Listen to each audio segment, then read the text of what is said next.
Well, I haven't got a presentation, so you're going to have to look at me. Yeah, we've probably been doing it for 10 years, which we've had a few issues. Like when we first started, we couldn't, because we had Gallagher way bars, so we had to get a different scale head, but to get the ones out that the wool classer threw out, like you had to actually go through all the tags to like find the barcode number. But now we've got we're running a Gallagher TSI monitor, which is just like a computer, so you can actually just scan them straight back in, and if there's something wrong with it, well, you can just, like if the class has put something on the ticket, you can just scan that back in and just put a note with it, so when you're going through them, that'll just automatically all come up. But like we've had a few issues, like especially with like if a rouseabout puts a fleece on the scales too quick because it doesn't zero itself, and then all of a sudden it doesn't give you the proper weight, like just goes back to any old weight that won't actually scan into the barcode. So with the TSI, like we're running the Gallagher stuff, like you can actually, as long as if you write the weights down on the ticket, like as long as if you if you can get the weights right, if you put the weights on the ticket, if there's something goes wrong, you can always put it back into the printer head, like to the scale head, and bring all that stuff off. But it's made life a lot easier, a lot quicker. But you'd need one person just to do the same job. Otherwise, if you're chopping and changing, something gets missed, and then you start having a few cock-ups. But yeah, we've survived so far without any too many arguments. So, but we've only really been doing it for the fleece weighing, but we're starting to just take note of what our lambs, like with the with preg testing now with the twins, we're only just sort of gone back into the preg testing again like last year, but we're actually scanning all our ewe lambs that have come from the twin mothers.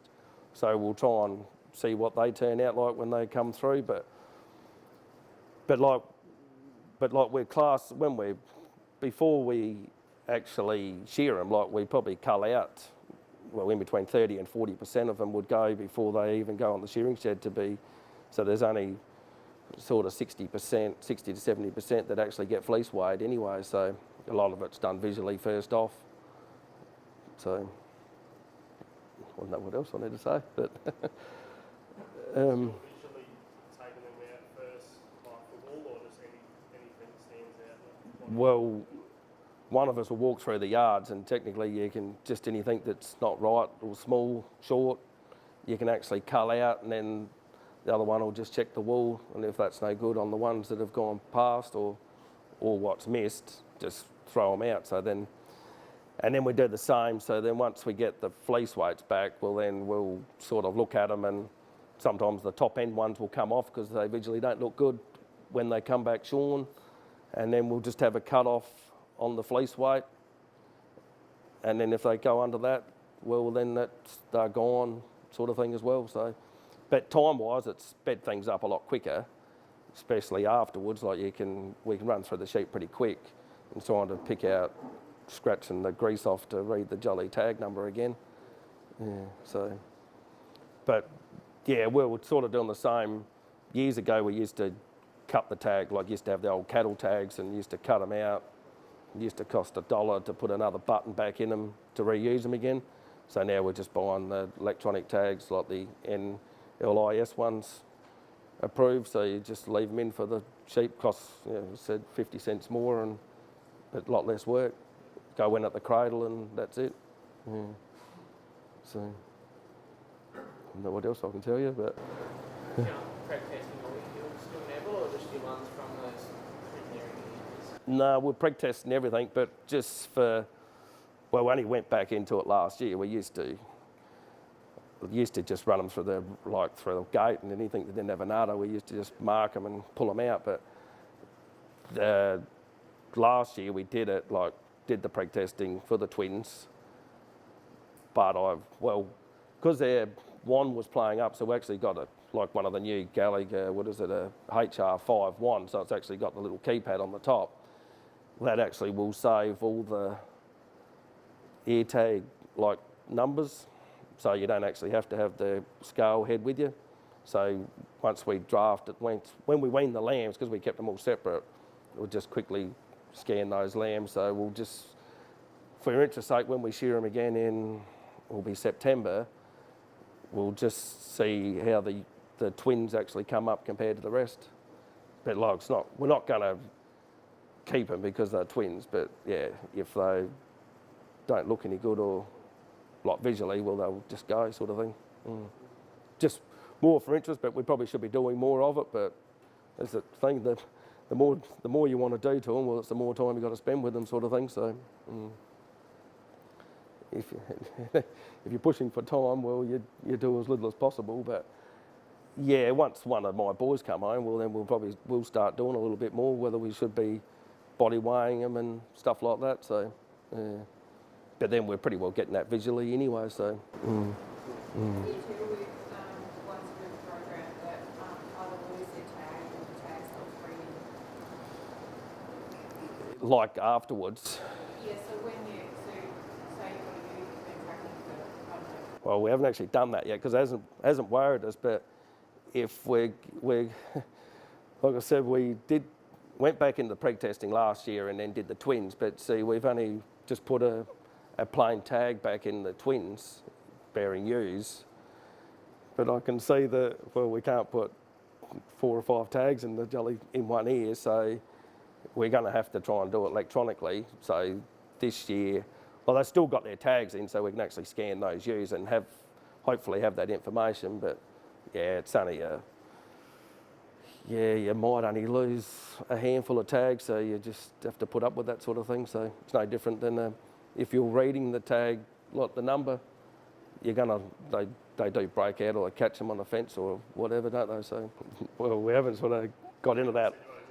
Like before we started with the electronic tag, well, I reckon right at the start of them, we still were doing the micron testing and whatever, but as my father said, you want to keep it simple, so we've kept it simple and we've just left the stud to sort the micron out on the sheep. Like, I think we were trying to go to that, like the lower micron stock, and sort of thinking, well, if the hogget hadn't cut its teeth, and you'd say, oh, well, it's fine micron, it's either a twin or it's one of the younger ones, and you might let it go, whether we lost a bit of size in their sheep. So we've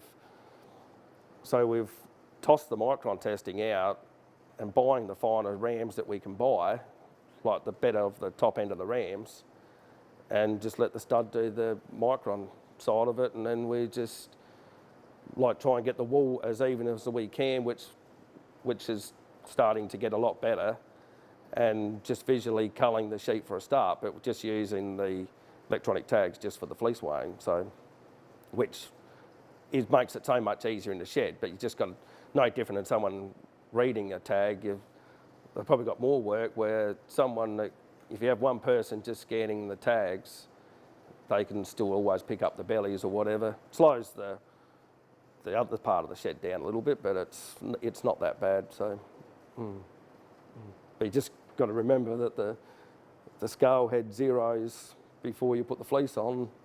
That's when you have a stuff up. And plus, right when you finish, just in case something does happen, well, if you write the fleece weight on the ticket, if you can always rescan it back in if you have a problem. So, yeah, it hasn't worked too bad. But like expense-wise, it was fairly dear for the start. Well, so for the 10 years, I was trying to work out how long we'd been doing it for. So it was just before you started cheering for us, Matt. Well, I think we did it a couple of years before Keith Voigt retired. But the printer that we've got, like that's a separate printer, well, that's still going from when we first started, and that's, well, considering all the dust and stuff it's had in the shed, that's lasted. But it's sort of, well, we've got a spare one just in case it's ready to stuff up, but the one is only just stuffed up. Well, the battery just won't hold charge. So they said by the time the cost of putting a new battery in was going to be virtually the cost of buying a new one. And then we've had a scale head that got, well, on charge, and we must have had a lightning strike, so that it blew the scale head up, and I think they were about $9,000 or something, but I think we got most of that back on insurance, just that we had to find a date when there was a lightning strike to prove that it got hit. So at the end of the day, over the period, it hadn't actually really cost us that much per head. So, and everything has lasted, so. Then it's just a matter of getting the papers and whatever, make sure you got. I know I don't know what Michelle uses. They used to use just your normal rolls of paper. I suppose you still use them, what you get out of the delis or whatever when you put on FPOS or whatever, but we're still using the little thermo tickets, so you just always got to make sure you've got a few of them in the cupboard. But I know it's better as now there's more people doing it, so if something goes wrong, you can always borrow something from someone else just to get yourself out of trouble. I know, like Justin Lyons and myself have swapped things a few times just if we've had problems. So it's only a half an hour drive each way, and you've sort of an hour and you're back again, sort of thing. So, yeah. So the reliability of it actually seems to be getting better, I think.